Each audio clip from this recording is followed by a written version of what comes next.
Machine learning models often misclassify inputs when those inputs are subjected to microscopic, intentionally worst-case perturbations.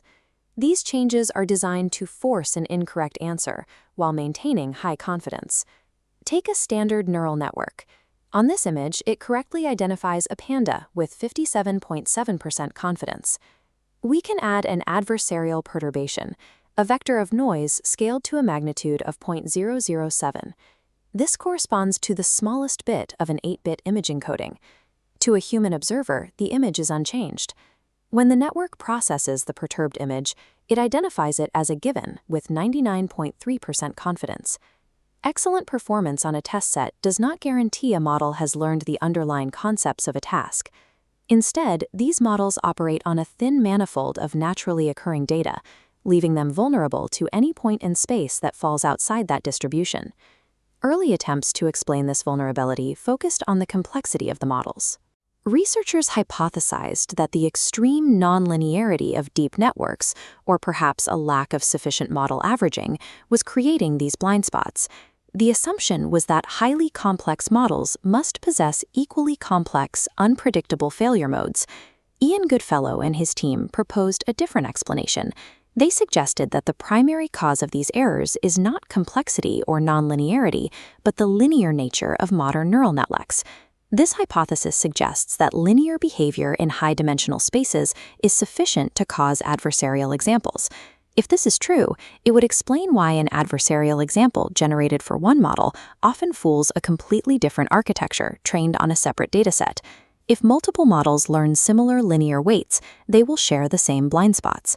In digital imaging, precision is limited to 8 bits per pixel. Information below 1/255 of the dynamic range is discarded.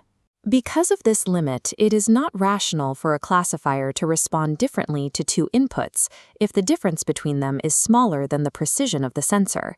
We define this threshold as the max norm constraint, epsilon. Consider the dot product between a weight vector, W, and an adversarial input, x tilde. We can expand this to see that the adversarial perturbation causes the model's activation to grow by the dot product of the weights and the noise. To maximize this increase within our epsilon limit, we simply assign the noise to match the sign of the weights. In a problem with n dimensions and an average weight magnitude of m, the total activation will grow by epsilon times m times n. Epsilon does not grow with the dimensionality of the problem, but the change in activation does. In high-dimensional spaces, thousands of infinitesimal changes add up to one large change in the output. This is a form of accidental steganography. The model is forced to attend to a noise signal that aligns with its weights, even if other signals in the image have greater amplitude. Any simple linear model is mathematically susceptible to this effect if the input has enough dimensionality.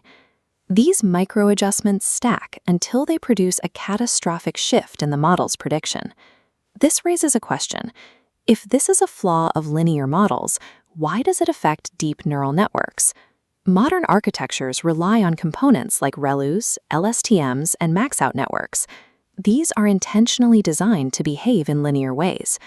Even sigmoid networks are tuned to spend most of their time in a non-saturating linear regime.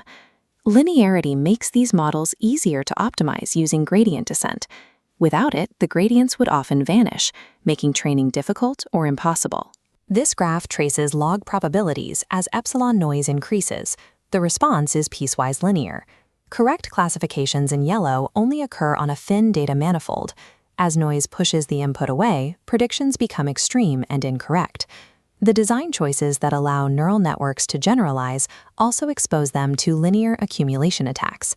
If the model behaves linearly, we can use an analytical method to find its blind spots, rather than expensive optimization.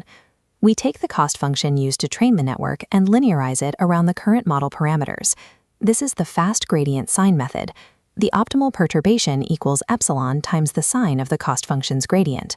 We calculate the gradient with respect to the input and extract the sign using standard backpropagation. This method produces high error rates across different architectures. On a max-out network trained on CFAR10, this analytical attack produces an error rate of 87.15%. These results suggest that adversarial examples occur in broad, contiguous linear subspaces rather than tiny, isolated pockets. Because models generalize, they learn similar weights. Their linear subspaces align, which is why an attack calculated for one network can successfully mislead another.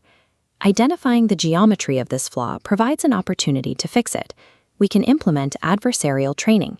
This involves generating adversarial examples with the fast gradient sign method and injecting them directly into the training process.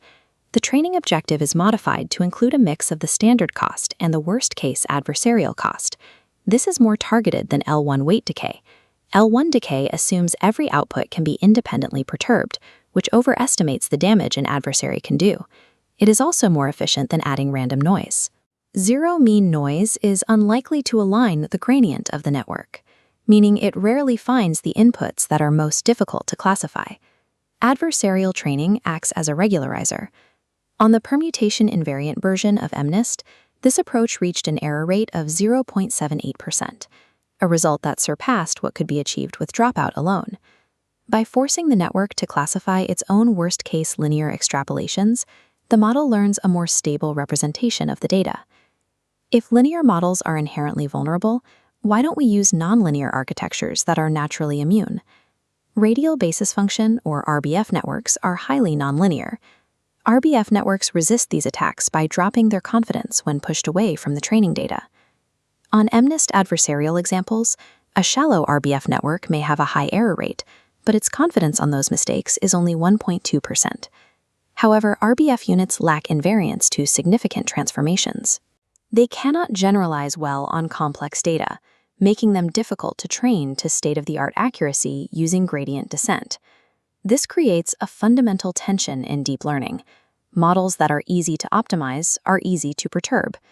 Designing a model for gradient descent often requires the very linearity that destroys its ability to resist perturbation.